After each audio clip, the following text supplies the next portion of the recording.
Channel Sports Central will be going over your next final prediction of this offseason, and it will be over the Iowa State Cyclones. And this is a team that was 7-6 in 2019, all around a good season for this team, but whether or not in 2020 they'll be able to go further than that, and whether or not this team will be a Big 12 dark horse in the 2020 season is what we're going over here today. We're going to be going over your returning production along with a full preview and prediction on every game on Iowa State's schedule heading into 2020. With that being said, let's look at your season trends from 2019 for this team. Once again, they were 7-6 overall. They were 5-3 between September and October, and then they were 2-3 between November and the postseason. So, yeah, they were looking very good in the first couple months. Of course, once you got to November, though, this team definitely did have a much tougher schedule. I mean, of scheduled games in November in general, and especially, I mean, their bowl game was brutal as well, having to play Notre Dame. And of course, Notre Dame last season I would consider to be a couple steps higher than where Iowa State was, and so it's kind of odd how the bowl game kind of matched up there. I mean, going into that game, I'd say Notre Dame was much better, but then again, I mean, Iowa State was a 7-5 team going into that game. But anyway, I think for Iowa State, still a great season. I mean, you got a great quarterback in there, and I think this team genuinely has a ton of potential to go much further than 7 wins next season. We'll get to that in a couple of seconds, but yeah, some key wins for this team. Of course, they beat TCU on October 5th, 49-24. They also had a big win at Texas Tech, 34-24, and then they beat Texas 23-21 at home. And of course, that was a big win in general there against Texas. I mean, Texas has given Iowa State some trouble in the past. So, I mean, that was a big win in general there for sure on November 16th. Now let's look at your returning production for this team. They, of course, return their starting quarterback, Brock Purdy, and he is a genuinely very underrated quarterback, I think. I mean, he's been kind of undershadowed because of the fact that Iowa State really does not have a whole lot of talent on this team, but still, I mean, he's been able to put up 4,000 yards. I mean, he put up 4,000 yards last season with 27 touchdowns and 9 interceptions, and he also put up 66% completion rate. So, yeah, he's very accurate, and he's also put up, I mean, a 27-9 touchdown interception ratio is very impressive. That's basically a 3-1. So, I mean, Brock Purdy, he's definitely a quarterback that I think still has a ton of upside going into next season, and he's got a lot of potential with, I mean, for him to put up a 66% completion rate is honestly very impressive for a college quarterback. I mean, that's definitely on the higher end of things, and I think, I mean, just looking at Brock Purdy and how much potential he has, I mean, it wouldn't surprise me to see him be a potential top 15 quarterback in the nation next season.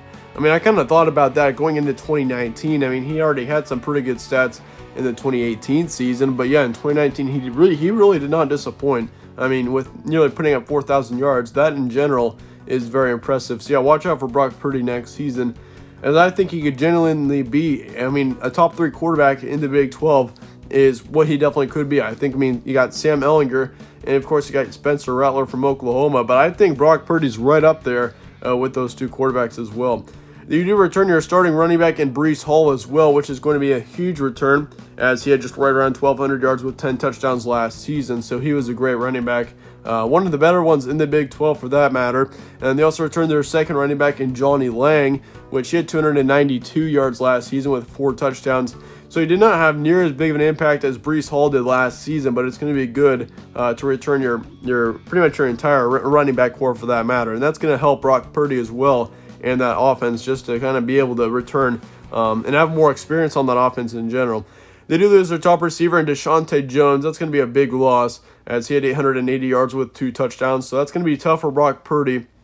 Definitely it's going to be his toughest loss for sure. But the good thing is they do return their second receiver in Tariq Milton, as he had 722 yards with 3 touchdowns last season. So yeah, Tariq Milton was a great receiver, one of the better ones in the Big 12 last season, and especially for Iowa State, I think that's going to be a huge return.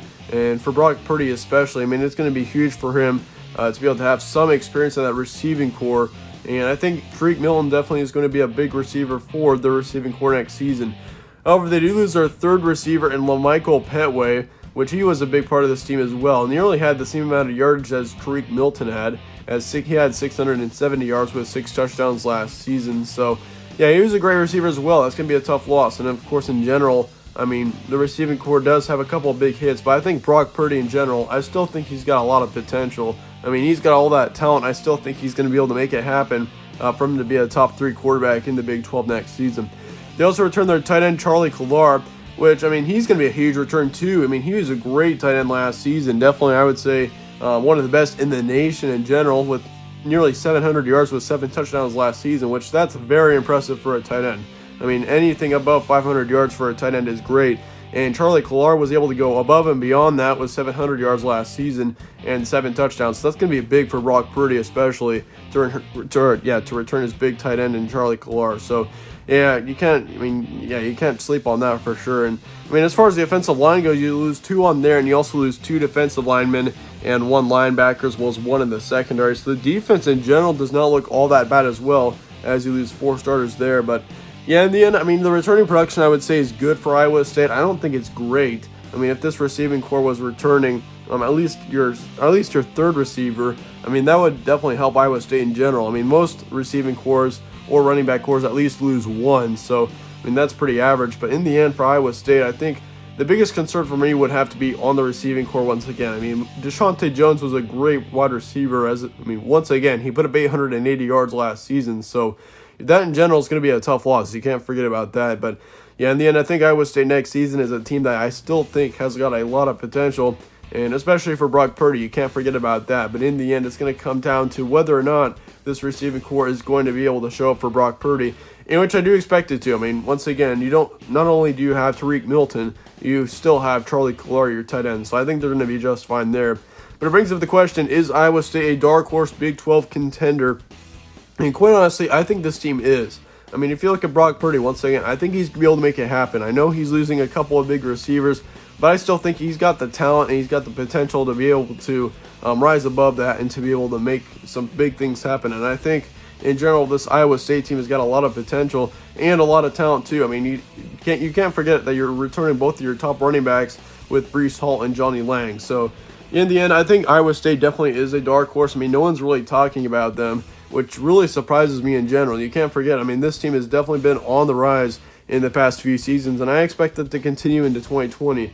I think Iowa State could be a potential 8-9 win team next season, but all comes down to the schedule, and that's kind of that's the important factor here. Of course, you got a tough non-conference schedule with Iowa. Of course, that Iowa game is going to be pretty tough, and it's going to be very important in general that you do win that game. But I mean, in the end, I mean, your non-conference schedule, other than that, is going to be pretty easy with South Dakota and UNLV. I mean, both of those games should be blowover ones, but it all comes down to that Iowa game. That one's going to be tough. But in the end, as far as your October goes, you do have a couple of road games against Kansas and Oklahoma State. That Oklahoma State's going to be tough. Oklahoma, though, on the 17th. That's going to be a one to watch out for. And then Kansas State, TCU, Baylor, Texas, and West Virginia to follow. And here's what I'm expecting out of your September. I think you go 3-1 through September. You blow through, I'd say, South Dakota, UNLV, and Texas Tech. But that Iowa game, I went back and forth on that a few times, but I think Iowa in the end gets the win. I think Iowa next season is going to be great. I think they've got a lot of potential. And even though they're losing their quarterback, Nate Stanley, they still have a ton of talent over there as well. And I think Iowa, they've got a great home field advantage. That's going to really help them up and above Iowa State next season, I think. So Iowa gets the win there against Iowa State on September 12th. But you do go into your October with a 3-1 overall record, so that's not all that terrible. And I think you get a couple of major wins in October. I do think you take a loss against Oklahoma State, but I think you hand Oklahoma their only loss next season. I mean, if you watch Oklahoma's prediction video, I only gave them one loss for the 2020 season, and that was to Iowa State. And for Oklahoma, going into that Iowa State game, I mean, they've got a pretty tough stretch of games going into it in general. And I think for Iowa State, I mean, they've got a pretty tough stretch too, but it's only one game. I mean, Kansas is going to be an easy win. But that Oklahoma State game is going to be really tough. I do think Iowa State takes a loss there. But I think that's not enough for them to lose against Oklahoma too. I think Oklahoma, that's going to be a close game for sure. I think it's going to be a big game. And in general, I mean, Iowa State's given Oklahoma trouble in Ames in the past. You can't forget about that. So I think Iowa State pulls a major upset there, and I think they get the win against Oklahoma on October 17th. And I mean, that's once again Oklahoma's only loss in the regular season, I think, in 2020. I mean, there are several games that could trip them up, but I think this Iowa State game for Oklahoma is going to be the one that really stumbles them. And I think Iowa State gets a major win on October 17th against this team. As far as the Kansas State game goes, I went back and forth on this, but I'm going to give Kansas State a win there. I think with it being at home and also after a bye weekend, I think Kansas State gets the win in the end. And so you go into your November with a 6-2 record. You already clinched bowl eligibility. And really the only thing at this point is trying to get to a Big 12 championship, which still is within reach. I mean, if you can win all 4 of your final games, in which I think you almost do. I think you do beat TCU and Baylor. I think TCU next season is going to be a team that you definitely need to watch out for. So that game could trip Iowa State up. It wouldn't surprise me to see TCU get a win there, so watch out there. But that Baylor game, I think it's going to be very close as well, but I think Iowa State gets a win there in the end. So really, I think the luck's going to kind of go towards Iowa State next season. I mean, those 4 games in between October 17th and November 14th are pretty much toss-up games. I mean, those ones were really tough to predict, and they just happened to fall on Iowa State's side. So, I mean, you're really close to being like a 7-5 team, but I'm going to put Iowa State at a 9-3 record. I think you do lose to Texas on November 21st because Texas is going to be a great team in general next season with Sam Ehlinger, and they've got a great offense in general over there in Texas, and they've got a great home field advantage too. You can't forget about that. So I do think Texas gets the win on November 21st, but I do think Iowa State finishes off the regular season with a good, easy win against West Virginia. So your record prediction for next season will be 9-3, but once again, those games in between October 17th and November 14th are going to be really tough for Iowa State and for both teams in general playing those games. I think those are going to be very important ones for Iowa State too, because I mean, I think that Iowa State at least wins 3 of those games. I do think that there's a slight chance that they do lose one of them. And of course, that Oklahoma game, I mean, that's going to be a tough one in general. Once again, I expect that Oklahoma team to only have 1 loss next season, and that will be to Iowa State. But in the end, I mean, still going to be a pretty tough schedule for Iowa State. And I think they just kind of get the lucky end of it. And I think they'll go 9-3 next season. I mean, once again, I mean, the talent on this team is definitely looking very good. With Brock Purdy and everything, but I think in the end this receiving core does work out, and I think Brock Purdy has a big season. I mean, it wouldn't surprise me to see him go up to probably 4,500 yards. I mean, it wouldn't surprise me to see him make that number. I mean, once again, he's got the potential and the talent on this offense to do it, and so I genuinely do think that it does happen for Brock Purdy next season. So be sure to watch out for him. But yeah, and then that wraps up our prediction on Iowa State for the 2020 season. Let me know your thoughts and comments below on this team. Let me know whether you disagree with anything here. But yeah, once again, thanks for watching. And yeah, as always, if you enjoyed this preview, be sure to slap a like on it and subscribe as well. Really helps out the channel. I'd really appreciate that. But as always, thanks again for watching. Stay tuned for more from All Sports Central, and I will see you all later.